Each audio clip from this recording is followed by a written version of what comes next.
예수님의 이름으로 기도합니다. 아멘. 자, 오늘 초막절에 대한 내용인데 제목은 여호와 앞에서 즐거워하라입니다. 출애굽기 23장 16절 말씀에 보면은 수장절이라고 하는 표현이 나오는데, 이 초막절을 다른 이름으로는 장막절 또는 수장절이라고 합니다. 수장절이라는 것은 거둔다는 뜻이거든요. 농사와 관련된 절기다라는 것을 알 수가 있습니다. 우리가 이 초막절이라고 하는 것은 여러 가지 의미에서 우리에게 큰 은혜를 끼쳐 줍니다.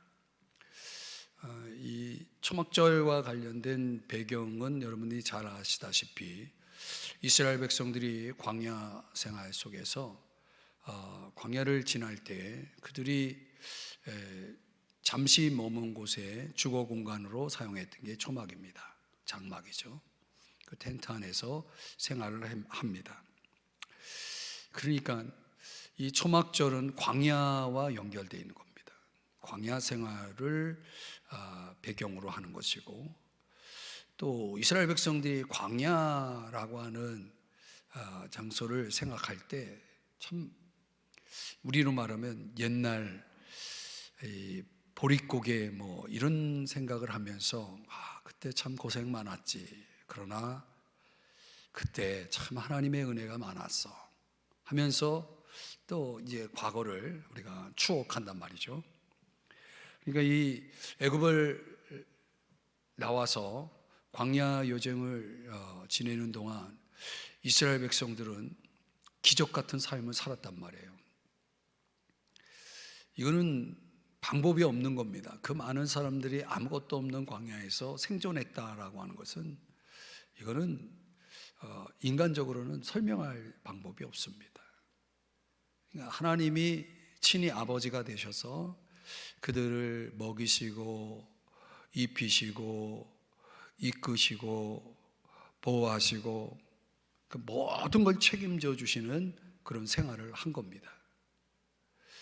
그런 초막 생활을 그들이 잊을 수 있겠습니까?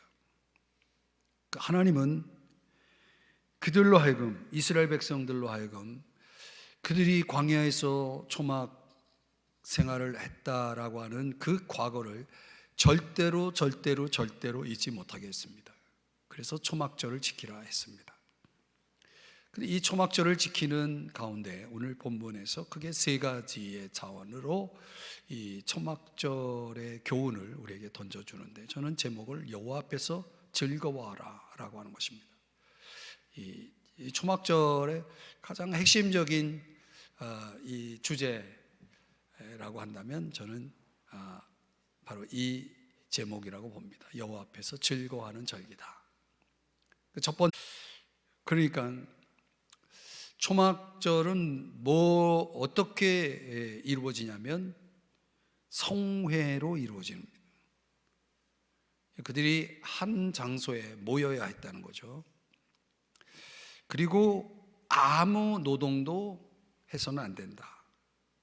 그러니까 소극적으로는 노동을 하지 말아야 되고, 적극적으로는 그들이 쉬는 겁니다.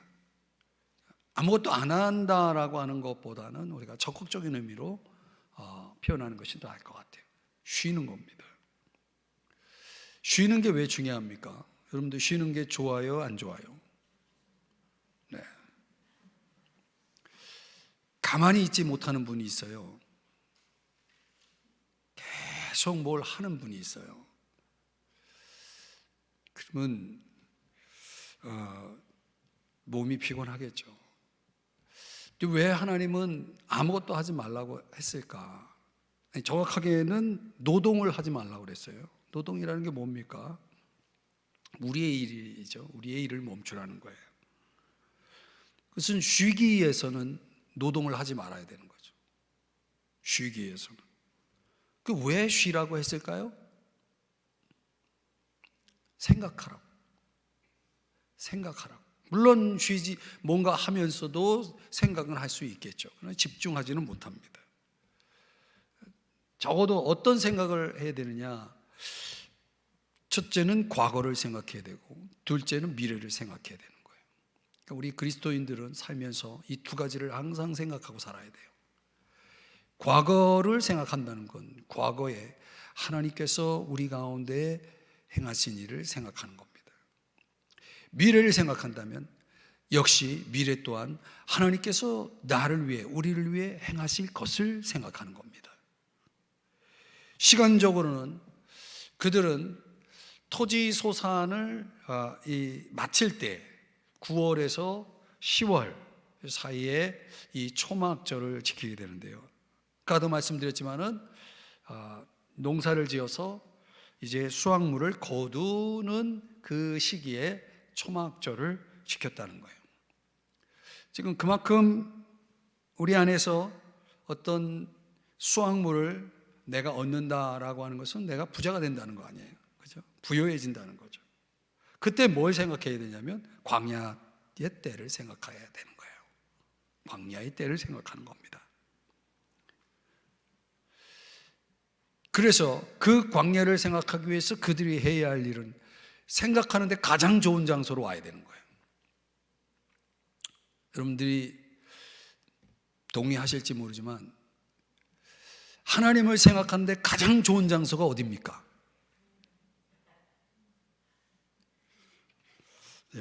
제가 전제로 동의할지 모르지만 그랬단 말이에요. 여러분들은 뭐 카페를 생각할 수도 있고 또 여러분 집을 생각할 수도 있겠고 어떤 분은 산을 생각할 수도 있겠고 여러분이 하나님을 생각할 수 있는 장소로서 가장 좋은 장소를 여러분 나름대로 선택할 수 있겠지만 하나님은 그들을 성전으로 모이게 했다는 거예요. 성전으로. 아직까지는 이 레위기의 상황에서는 성전은 없죠. 성막, 하나님이 정한 하나님이 임재하신 성막이겠죠. 거기로 모이는 거예요. 우리로 말하면 교회당으로 나오는 거예요.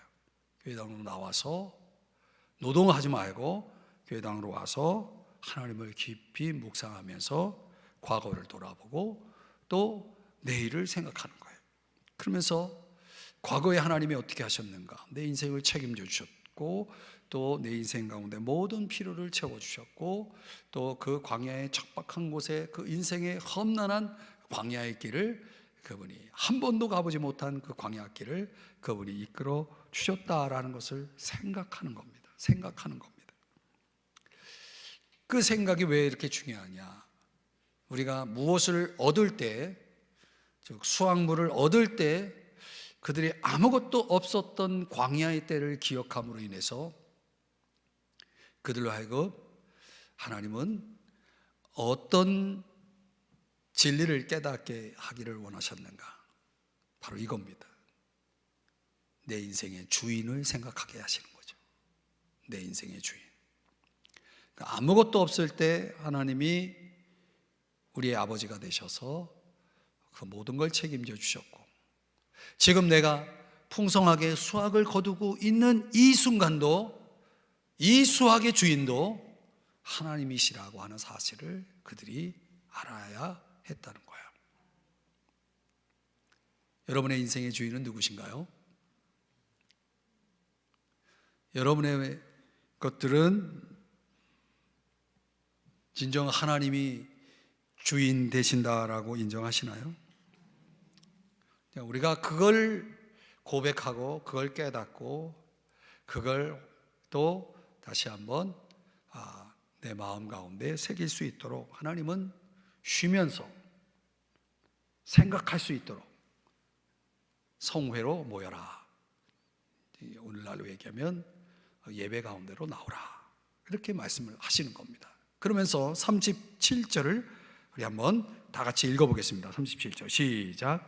이것들은 여호와의 절기라. 너희는 공포하여 성회를 열고 여호와께 화제를 드릴지니 번제와 소제와 희생 제물과 전제를 각각 그날에 드릴지니 아멘. 여호와의 절기라 하면서 여기 보니까 쉬면서 이제 성회로 모여서 생각하는데 그들이 해야 할 또 하나의 일은 뭐냐면 드리라는 거예요. 뭘 드려요? 번제와 소제와 희생제물과 전제. 이 레위기에서는 소개하고 있지 않지만은 이 초막절에 하나님 앞에 드리게 되는 제물의 수가 다른 절기와는 비교가 되지 않을 정도로 가장 많은 제물을 드립니다. 7일 동안 드리는데 민수기 말씀에 근거하면 수송아지가 70마리, 황소가 70마리, 또 매일 염소를 7마리, 수양은 14마리, 어린 양은 98마리, 그리고 그 외에 소재 고운 가루도 739리터 전체 합하면 어마어마한 그 많은 제물을 드리게 했다는 거예요. 근데 이 황소 70마리는 상징적으로 이방인 국가 70개와 연결됩니다. 창세기 10장에 보면 노아의 후손이 몇 명이냐면 70명입니다. 그러니까 노아가 방주에서 나와서 이제 그 노아로부터 후손이 이제 시작되는데, 그 열국이 결국은 노아의 후손 70명이 그 열국의 뭐가 됩니까? 어른, 각 족속의 어른이 되는 거예요. 이게 왜 중요하냐면 이게 결국은 언젠가는 이 세계 열방의 이방인들이 그 통치 아래로 들어올 것, 하나님의 통치 아래로 들어올 것을 보여주는 겁니다. 하나님 앞에 이런 제물을 상징적으로 제물을 드리면서 상징적으로는 하나님께서 이들의 우리가 드리는 제물뿐만 아니라 하나님 앞에 나와 지금 제사를 드리고 있는 백성, 이스라엘 백성뿐만 아니라 온 열방이 하나님 앞에 나와서 예배하게 되는, 엎드리게 되는 그런 초막절을 지금 그리고 있는 거죠. 그래서 이게 종말론으로 가면은 초막절은 천년왕국의 시대가 되는 겁니다. 그래서 열방이 초막절을 지키게 됩니다. 종말론적으로는 그런 역사가 일어나는 거죠. 그럼 이제 예수님께서 공중재림, 지상재림을 통해서 이제 이스라엘 민족과 그리고 휴거된 교회, 이렇게 제물의 수를 통해서 상징적으로 그 의미를 전달하고 있는 거예요. 그래서 스가랴서, 초막절을 설명해 주는 스가랴서 14장 9절 말씀을 한번 다 같이 함께 읽어볼까요? 시작. 여호와께서 천하의 왕이 되시리니 그날에는 여호와께서 홀로 한 분이실 것이요. 그러니까 이 제물 드림의 모습 속에서 지금 하나님이 어떤 의미를 전달하고 있냐면 그분이 만왕의 왕 되심을, 모든 걸 통치하시는 홀로 한 분 왕 되심을 보여주는 거예요. 그 제물 드림에 있어서 그런 의미를 가지고 제물 드리는 거죠. 그렇다면 오늘 저와 여러분도 마찬가지예요. 그러니까 우리가 하나님 앞에 제물을 드린다는 것은 무엇을 의미하는 겁니까? 그분만이 우리의 왕 되심을, 나의 왕일 뿐만 아니라 우리 모두의 왕 되심을 고백하는 의미가 되는 거예요. 얼마나 중요합니까? 그러니까 우리가 광야의 때를 기억하고 지금 하나님께서 이렇게 큰 수확을 거두게 하는 이 수장절, 초막절을 맞이한 그들의, 이스라엘 백성들의 마음속에는 뭐가 있어야 되냐면 이 왕 대신 하나님에 대한 그 통치자에 대한 고백, 그분이 그 통치 속에, 그분의 그 다스림 속에서 내가 여기까지 와 있음을, 지금 이 자리에 서 있음을 고백하는 것입니다.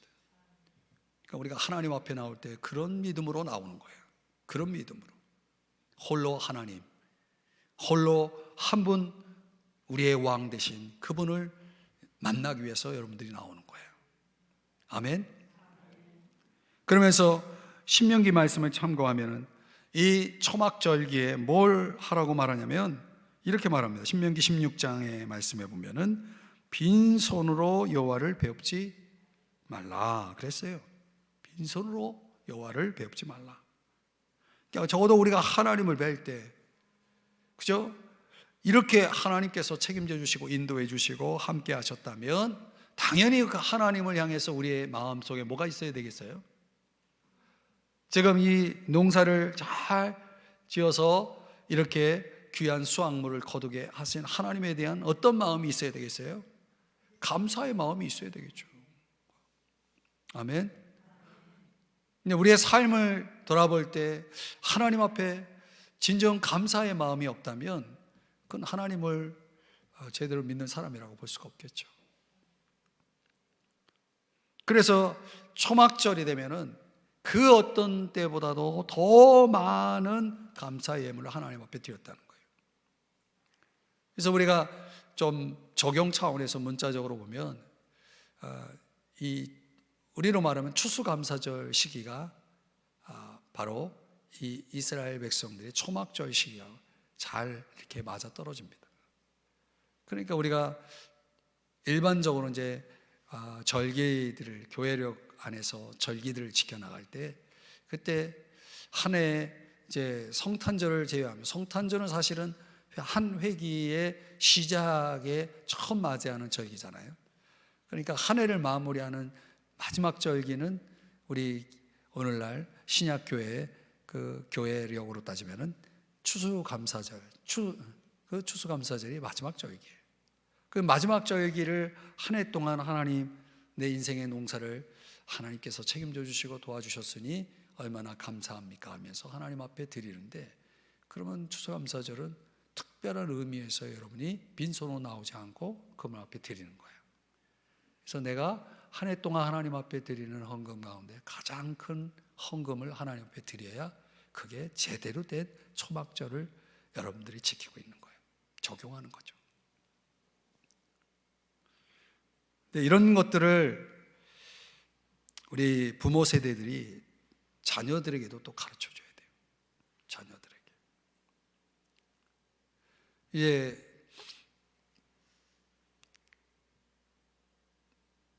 여러분들에게 이제 뭐 누구라고는 말씀을 안 드리지만, 지난주에 이제 어떤 성도님의 자녀가 정말 이 어려운 그 경쟁률, 정말 이 합격하기가 어려운 그 관문을 통과해 가지고 드디어 이제 취업을 하게 됐고 첫 연매, 첫 월급을 받은 거예요. 근데 제가 볼 때는 그 자녀가 그렇게 믿음이 있다라고 생각하지 않았거든요. 근데 주일날 이제 저를 잠깐 보자고 하더니 봉투를 내미는데 보니까 거기 이렇게 되어 있는 걸 하면서 설명을 하기를, 이게 제가 받은 첫 월급입니다 그러면서 하나님께 첫 열매를 드리겠습니다 그러고 드리더라고요. 깜짝 놀랐어요. 아니, 저 청년이 어떻게 저런 믿음이, 지금 뭐 믿음이 아니고는 할 수 없는 거 아닙니까? 그죠? 네. 어떻게 저런 생각을 했을까? 간증을 들어보니까 하나님과 약속을 했다고 그래요.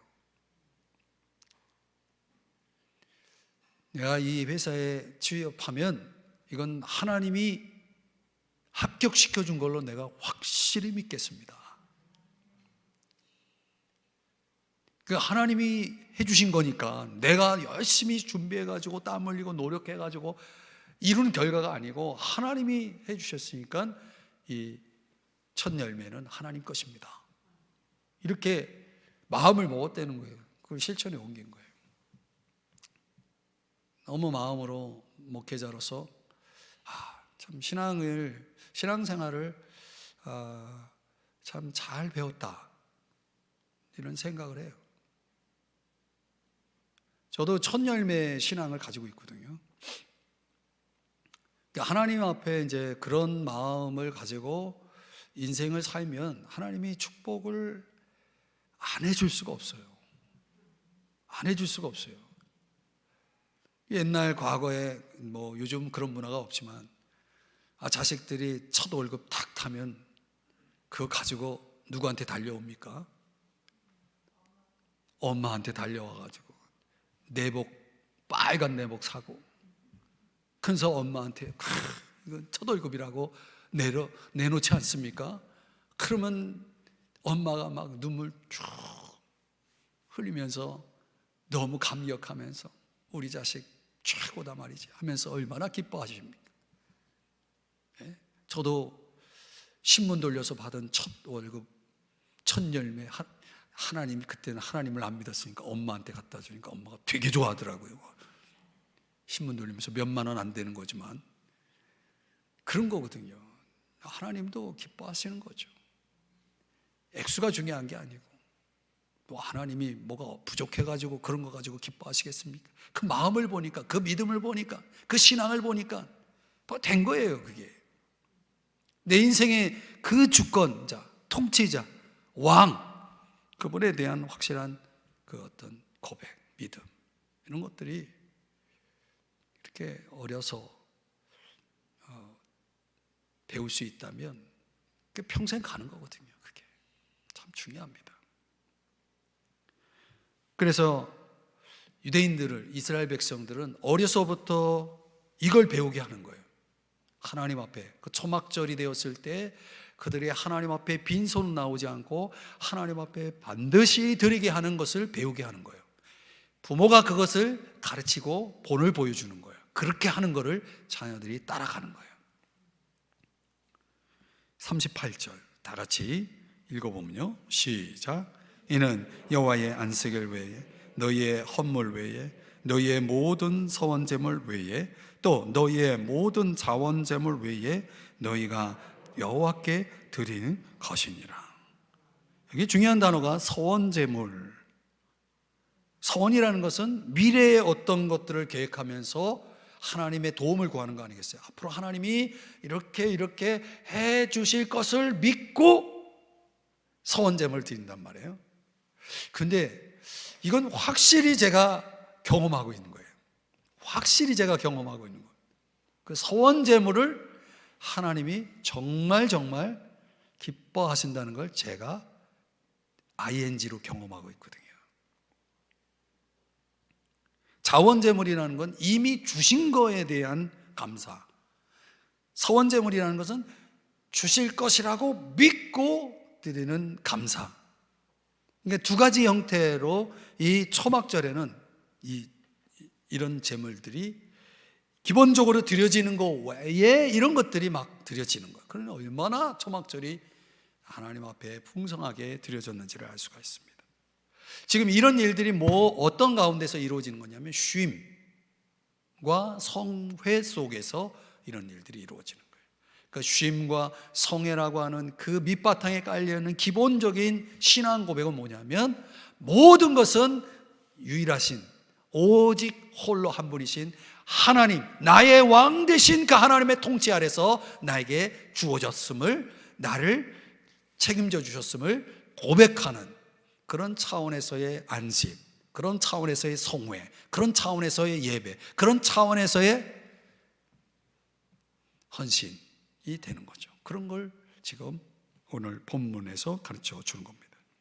두 번째, 오늘 이 초막절에서 우리가 또 배워야 될 중요한 것이 뭐냐면 초막절은 반드시 초막을 지어야 했고 그 초막과 함께 뭐가 따라오냐면 노래가 따라왔다는 거예요. 제가 이제 자막에는 춤이라고 했는데 춤, 노래 다 같은 맥락입니다.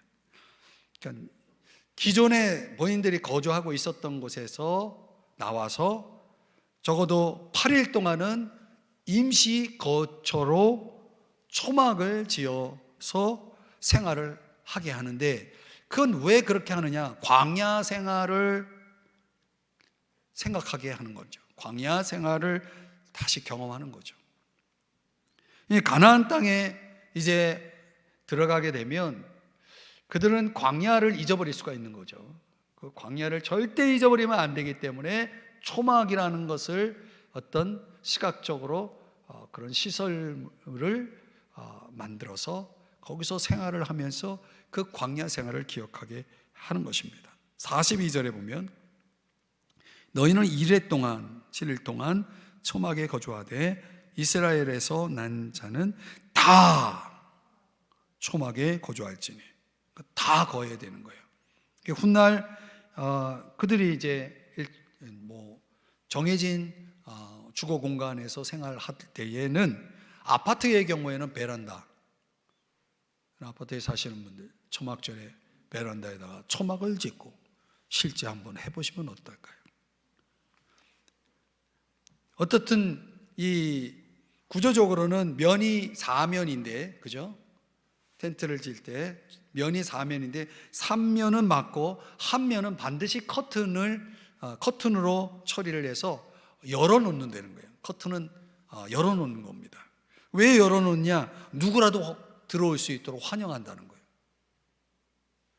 광야에서 자기만 살겠다고 그걸 닫아버리면 안 되는 거예요. 열어놔야 되는 거예요. 그리고 위는 가지를 엮었는데 위에는 천이 없어요. 그럼 누우면은 뻥 뚫려 있으니까, 물론 가지가 엮어져 있지만 밤하늘을 볼 수가 있죠.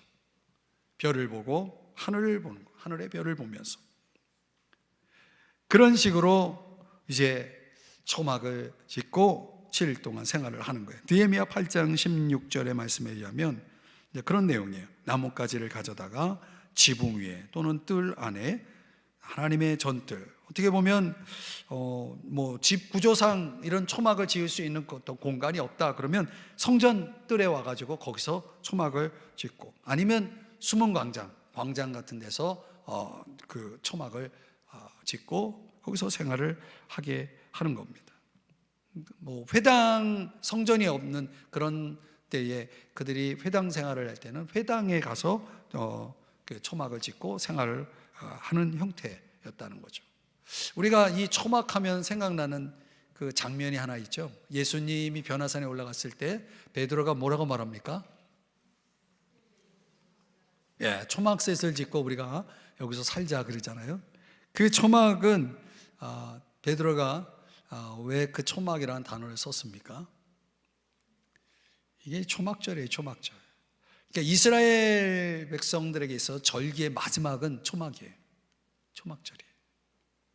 그러니까 우리 인생의 마지막은 초막절이에요. 이 초막을 지을 때 4가지 식물을 사용하게 되는데, 그게 뭐냐면 40절 한번 보겠습니다. 40절, 첫날에는 너희가 아름다운 나무 실과, 첫 번째 종려나무 가지, 두 번째 무성한 나무 가지, 세 번째 시내 버들, 네 번째, 요 4종류의 나무를 가지를 사용해서 초막을 짓게 했다는 거예요. 근데 이게 랍비들의 해석이 있어요. 왜 이런 4가지의 가지를 사용했느냐? 이 아름다운 나무 실과는 가나안 땅에만 있는 가지예요. 그러니까 그 식물이고, 이거는 랍비들이 해석하기를 토라 율법, 하나님 말씀도 잘 알고 행위도 훌륭한 사람을 의미한대요. 또 종려나무는 광야에 있는 나무인데 이 나무가 있는 곳에는 항상 오아시스가 있다는 거예요. 종려나무 주변엔 오아시스가 있어요. 그래서 랍비들이 어떻게 해석하냐면 토라를 잘 알지만은 행위는 훌륭하지 않은, 좋지 않은 사람을 가리킨대요. 무성한 가지는 말 그대로 가지가 무성하고 향도 좋고 건강에도 좋고 맛은 없지만 오랫동안 먹을 수 있는 것으로서 영생을 상징한다는 거예요. 그러면서 행위는 훌륭한데 토라를 잘 모르는 그런 자를 또 상징한다, 의미한다, 이렇게 랍비들이 해석하는 겁니다. 시내 버들은, 이건 시내에 있는, 말 그대로 시내에 있는 건데 그늘이 있고 쉼이 있죠. 토라도 모르고 행위도 훌륭하지 않은 사람을 가리키는 거다. 그러니까 이런 4종류의 토라와 행위 속에서 이게 2가지 다 좋든지 나쁘든지, 하나 좋고 하나는 좋지 않든지, 이런 형식의 그 가지 하나하나마다 해석을 집어넣어서 아마 그런 내용들을 위에다가, 윗면에다가 그런 가지를 사용해서 만들었으니까 그걸 보면서 유대인들은 그런 생각을 하겠죠. 나는 어떤 가지인가?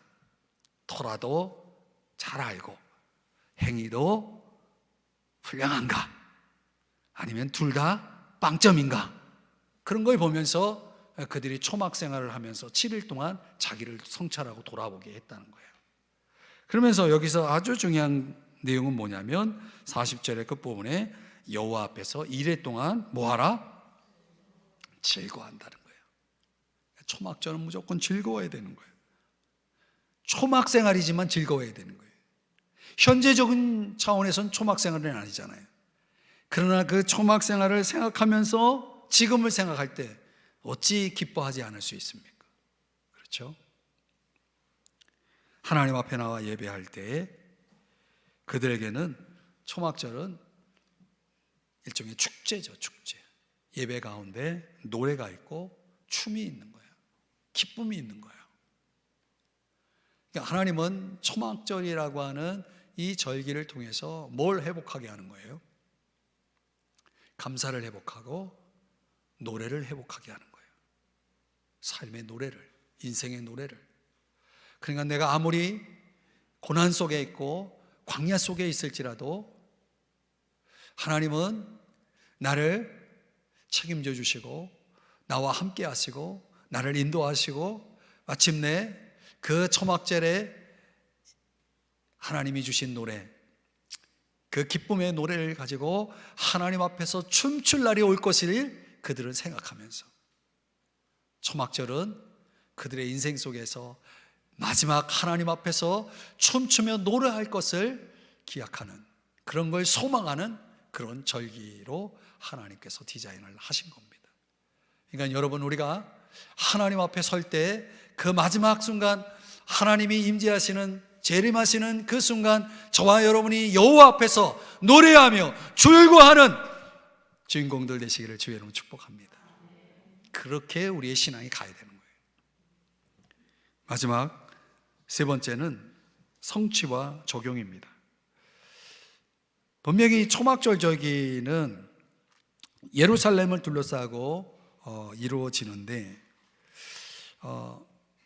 여러분들이 신약 성경에 실로암이라고 하는 못 이름 들어봤죠? 이 초막절의 진행 속에 이스라엘 땅은 굉장히 건조했다고 해요. 그 건조한 시기에 비와 물이 굉장히 중요했겠죠. 그래서 초막절 행사는 비와 연관된 행사를 치렀다고 그래요. 일종의 기도이기도 해요.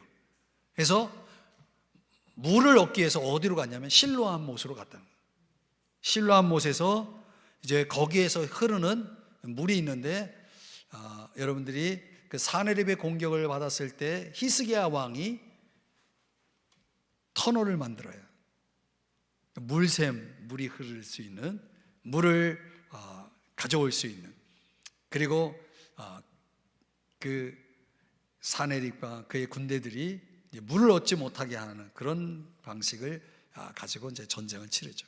어떻든 실로암에 거기 흐르는 물이 이제 히스기야가 만든 터널로 통해서 이제 물이 이제 흐르는데 그걸 이제 길어오는 거예요. 그래서 1리터 약간 넘는 물을 담는데 금그릇을 가지고 거기다가 담는다고 합니다. 그래서 수문으로 들어올 때 뿔나파를 3번 불면 그곳에 있는 제사장들이 한 목소리로 이렇게 말한다는 거예요. 그러므로 너희가 기쁨으로 구원의 우물들에서 물을 기르리로다. 어디서 많이 들어봤죠? 이사야 12장 2절 3절의 말씀 속에 3절 다 같이 3절만 읽어볼까요? 시작. 그러므로 너희가 기쁨으로 구원의 우물들에서 물을 기르리로다. 아멘. 그러면 대제사장이 번제단 남쪽 은그릇에 그 물을 이제 부으면서 다시 나팔을 3번 분다고 합니다. 그러면 레위인으로 구성된 찬양단이 소위 할렐, 시편 113편서부터 118편까지 할렐이라는 거, 할렐루야로 시작해서 할렐루야로 끝나는 시편이 바로 그 시편이에요. 113에서 118 해당되는 그 찬양을 부르는 거예요. 종려나무 가지를 흔들면서 찬양을 부른다는 거예요. 그 찬양의 마지막 절정이 118편인데 바로 이 구절을 암송하게 되는데, 다 같이 암송해 볼까요? 지금 막 왔다리 갔다리 하고 자막이 지금 정신없는데요. 118편 25절 말씀 시작. 여호와 구하옵나니 이제 구원하소서. 여호와여 우리가 구하옵나니 이제 형통하게 하소서. 할렐루야. 이걸 이제 외치면서 춤을 추면서 이제 호산나 여호와여 구원하소서. 예수님이 예루살렘에 입성할 때 군중들이 종려나무 가지를 흔들면서 뭐 했나요? 호산나를 외치면서 노래했죠. 누구를 환영한 겁니까? 예수님을 환영한 거 아니겠습니까? 그러니까 지금 이 초막절을 우리가 초막절의 성취를 보는 것입니다. 그 초막절, 구약성경의 레위기에서 말씀하고 있는 이 초막절이 어떻게 성취되었느냐? 예수님이 오심으로 성취됐다는 거예요. 예수님을 통해서 그 갈증, 물 없는 갈증, 그 갈증을 풀어낸 생명의 물을 뿌려준 그 생명을 가져오는 예수 그리스도, 우리의 구원자 되신 이제 우리를 구원하소서, 이제 우리를 구원하소서, 이제 우리를 구원하소서. 우리를 구원하기 위해서 우리 가운데 이 땅에 우리의 왕으로 오신 예수 그리스도를 호산나 외치며 찬양하며 노래했던 것처럼 오늘 진정한 초막절의 성취는 뭡니까? 예수님이 내 마음속에 들어오실 때, 예수님이 나의 왕으로 오실 때, 저와 여러분의 인생 중심에 오실 때 이제 우리는 1차적으로 초막절이 성취된 겁니다. 오늘 저와 여러분이 초막절을 성취하고 초막절을 적용한다라고 했을 때 여러분들에게 예수님이 여러분의 심령 속에 삶 중심에 와 계십니까? 그러면 그 성취된 거예요. 1차적으로 성취된 겁니다. 예수님이 오셔야 우리 인생의 가람이 끝나는 것입니다. 방황이 끝나는 것입니다. 배고픔이 끝나는 것입니다. 참된 만족, 그 생명수, 나에게 그 영원한 생명을 가져올 예수 그리스도, 내 인생의 참된 구원의 선물을 가져올 예수 그리스도를 만나는 순간 우리에겐 초막절이 시작되는 겁니다. 거기에 춤이 있고 거기에 노래가 있는 것입니다. 그리고 요한복음 7장 37절에서는 예수님께서 이제 또 하나의 말씀으로 초막절에 이 말씀을 선포하십니다. 한번 다 같이 37절, 38절의 말씀 자막을 보면서 다 같이 읽어봅니다. 시작. 명절 끝날 곧 큰 날에 예수께서 서서 외쳐 이르시되 누구든지 목마르거든 내게로 와서 마시라. 나를 믿는 자는 성경의 이름과 같이 그 배에서 생수의 강이 흘러나오리라 하시니. 아멘. 제가 이 뒤에 이어지는 말씀을 소개하고 있지 않지만은 성령, 생수의 강은 성령을 가리키죠. 그러니까 이 초막절이라는 것이 신약의 1차적으로 성취된 것이 예수님의 오심이고, 두 번째 성령이 임하신 것. 초대교회 마가의 다락방에 성령이 오셨을 때 그 생수의 강이 흘러넘치는 역사가 일어난 거죠. 거기에 놀라운 구원과 그리고 하나님이 주신 생명 공동체 교회라고 하는 것이 탄생이 되고, 또 그 교회 안에서 하나됨을 이루어 사도의 가르침을 받고 서로 교제하고 떡을 떼며 기도에 전혀 힘쓰는 성령 공동체가 탄생이 돼서 그들로 인해서 하나님께서 그 왕적 통치를 이제 계속 그 교회를 통해서 이루어 나가시는 모습들을 봅니다. 그래서 예수님의 오심, 또 성령의 오심을 통해서 이제 초막절이 완성이 되는데, 예수님께서 마치 그 초막절의 완성을 위해서 이 땅에 오신 것처럼 이제 물이라고 하는 차원에서 실로암 못에서 길어온 그 물을 뿌리는 그 생명의 물을 뿌리는, 구원의 물을 뿌리는 그분은 바로 다름 아닌 예수 그리스도라는 것을 보여줄 뿐만 아니라, 또 초막절에 또 하나의 도구가 사용되었는데, 그건 뭐냐면 그들이 춤추고 또 특별히 밤새 축제를 가지기 위해서는 하루 종일 춤추고 밤에도 춤추고, 그럼 밤에 춤추려면 뭐가 있어야 돼요? 조명이 있어야 되잖아요. 조명. 그 어두운 데서 춤추면 뭐 보입니까? 그래서 성전들의 4개의 기둥에 불이 켜진다고 합니다. 불이 켜지는 거예요. 그리고 각 종파에 속한 사람들이 손에 횃불을 들고 밤이 늦도록 각종 악기를 연주하면서 찬양 소리에 맞춰서 춤을 춘다는 거예요. 그때 그들이 부른 노래가 시편 120편에서 134편이 되는 거예요.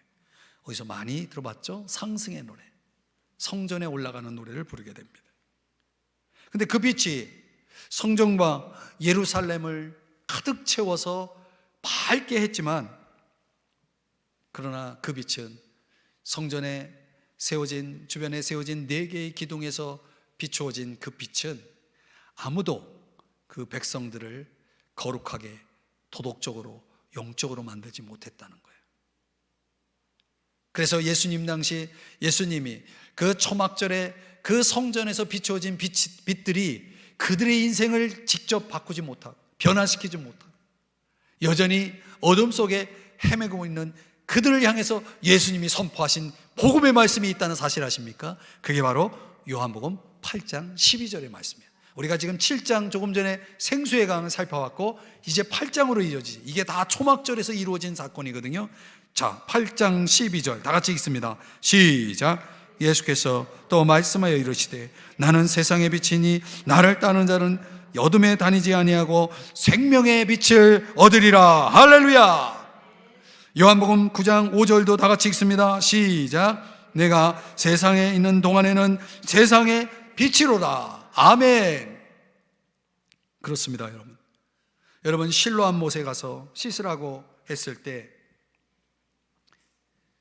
맹인이 그렇게 하자 눈이 떠지지 않습니까? 대제사장이 물을 길어서 그 우물에서 물을 길었는데, 그 초막절에 그 찬란했던 예루살렘을 가득 채웠던 빛도, 성전 주변을 밝게 비추었던 빛도 이 맹인의 눈을 뜨게 하지 못했다는 거예요. 그러나 예수님은 그 눈을 뜨게 했다는 거예요. 예수님은 세상의 빛인 것입니다. 그분이 우리의 눈을 뜨게 하는 것입니다. 저와 여러분의 인생의 눈을 뜨게 하시는 겁니다. 그분은 참 빛이시기 때문에 우리의 눈을 뜨게 하시는 겁니다. 그런데 결국 예수님의 모습, 예수님이 이 땅에 오셔서 초막절을 성취하셨, 저와 여러분에게 그 초막절에 사용된 물, 또 초막절에 사용된 불, 이 모든 것을 성취하시기 위해서 이 땅에 오신 우리의 생명수, 우리의 빛 대신 예수 그리스도가 오늘 저와 여러분과 함께함을 믿으십니까? 그렇다면 여러분, 우리에게는 이제 더 이상의 갈증이 있어서는 안 되겠죠? 더 이상 우리가 어둠 속에서 헤매서는 안 되겠죠? 그렇다면 여러분들은 이미 초막절 속에 와 있는 겁니다. 여러분들은 그 초막절을, 앞으로 종말론적으로 이루어질 그 초막절을 이제 여러분들이 리허설 가운데 잠잠히 그 초막절을 기다리면서 이 땅에서 초막절을 지켜나가는 겁니다. 영원한 규례로서 이 초막절을 지키는 거예요.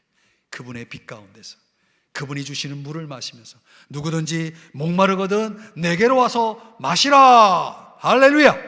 내게로 와서 마시라. 여러분, 목마르거든 주님에게 나오세요. 다른 데 가가지고 그 여러분들의 목마름을 채우려고 하지 마세요. 그 먹으면 먹을수록 소금물을 먹는 것처럼 갈증을 느낍니다. 주님에게서 나와요. 주님에게서 여러분 물을 마셔야 됩니다. 그분이 주는 물을 마시면 다시는 목마르지 아니하겠다라고 주님이 말씀하시지 않았습니까? 해결됐나요? 밝아졌나요? 말씀을 정리합니다. 여호와 앞에서 즐거워하라. 야, 우리가 즐거워해야 되는데 왜 이렇게 짐이 무거워요? 왜 이렇게 염려가 많아요? 즐거움은 사라지고 근심 걱정만 가득 차 있는 내 모습이라면 지금 내가 초막절에 와 있지를 않는 거예요. 지금 물론 지금 사순절이죠. 내 인생은 초막절에 와 있는 그런 모습처럼 살아야 되는 것입니다. 그 초막절 속으로 들어온 사람들에게 뭐가 있습니까? 쉼이 있는 거예요. 쉼, 안식, 그 마음의 안식, 그리고 노래가 있는 거예요. 예배가 있는 거예요. 그리고 나의 구주 되신 예수 그리스도의 그 빛 가운데서 내가 살고 있는 거예요. 그분이 주시는 영원히 다시는 목마르지 않는 그 성령의 물을 마시면서 우리가 살고 있는 거예요. 그러니 오늘 우리가 그분이 주시는 이 빛, 그분이 주시는 성령의 생명수를 통해서 저와 여러분이 살고 있다면 이제 이 세상 때문에 목말라 하지 마시고, 이 세상 속에서 헤매지 마시고 사십시다. 우리 주님이 초막절의 왕으로 우리와 함께 하십니다. 기도하겠습니다. 사랑하시는 주님, 오늘의 이 말씀을 우리에게 적용하면서 주님, 초막절 성취로 이 땅에 오신 예수 그리스도, 우리의 빛으로 오시고 우리의 생명으로 오신, 우리의 구원자로 오신 예수 그리스도, 그리고 우리에게 성령을 보내주시고 성령을 통하여 우리에게 생명의 역사를 이루어 나가도록, 구원의 은총을 경험하도록, 그리고 우리의 남은 생애 가운데 빛 가운데서 살아가도록, 만족 가운데 살아가도록 역사하여 주시는 줄 믿습니다. 오늘 사랑하는 우리 모든 성도